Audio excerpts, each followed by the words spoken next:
Her message lit up the dark room like a confession she didn't know she'd made. 2:03 a.m. Something came up at work. Relax, I'll explain soon. I stared at the screen for a full minute. Then I typed back, "No need to explain. Stay with your boss. You're single now." I hit send. Then I turned off the lights. She rang the doorbell 20 minutes later, crying like she was the victim. We'd been married 7 years. Met at a conference in Rome, two ambitious dreamers sharing wine and promises under Italian lights. I used to think her laugh was the kind of sound that could make a place feel like home. Turns out, it was just another performance. The first time I noticed the change was subtle. She started guarding her phone, silencing notifications, stepping outside to take calls. Then there were the late nights, the sudden deadlines, the perfume that didn't belong to our house anymore. I asked once, softly. She smiled, kissed my cheek, said, "You're being paranoid." That was her first mistake. I didn't confront her again. I observed, quietly, like a man documenting his own funeral. Every lie leaves fingerprints, and she left plenty. Receipts from a restaurant I'd never been to. 2 wine glasses on a credit card charge. A hotel booking on her work account. 1 night, 2 guests. But what broke me wasn't proof. It was realization. She wasn't guilty. She was comfortable. So I became patient, calculating, a still storm. Step 1, I backed away. I let her feel freedom, believing she'd earned it. Step 2, I mirrored her behavior. Late nights, mysterious calls, enough to blur the lines of guilt. Step 3, I spoke to a lawyer. Quietly, methodically. We restructured our finances. Her name disappeared from everything that mattered. She was too distracted to notice. Love makes people blind. Infidelity makes them stupid. By Thursday, I had every piece of the puzzle.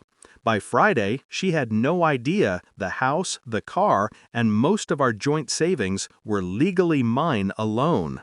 I transferred her share into a temporary holding account, just until the papers were ready. Then, 2:03 a.m. happened. That text, that perfect, stupid text. When she showed up at the door, mascara streaked down her face, she didn't look like my wife anymore. She looked like someone begging to stay in a story that had already ended. She banged on the door, shouting my name, voice cracking. "Please, it's not what you think. He needed help with..." I opened the door, calm. She froze when she saw my suitcase by the stairs. "Help with what?" I asked. Her lips trembled. "It's not like that, I swear." I smiled. "You're right. It's worse." I stepped aside, let her see the stack of envelopes on the table. Divorce papers, bank statements, property transfers. Her name wasn't on any of them. "What did you do?" she whispered. "I accepted the truth," I said. "You wanted freedom. I just made it official." Her tears came harder.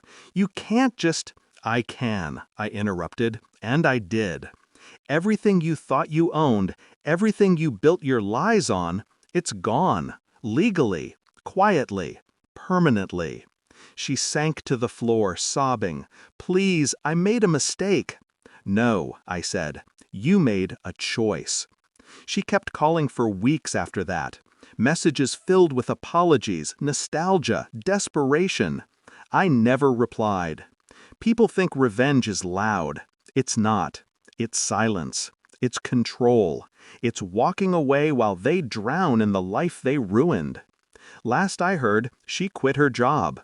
The boss transferred overseas. Her "something came up at work" evaporated like the lie it was. Sometimes I still think about that night.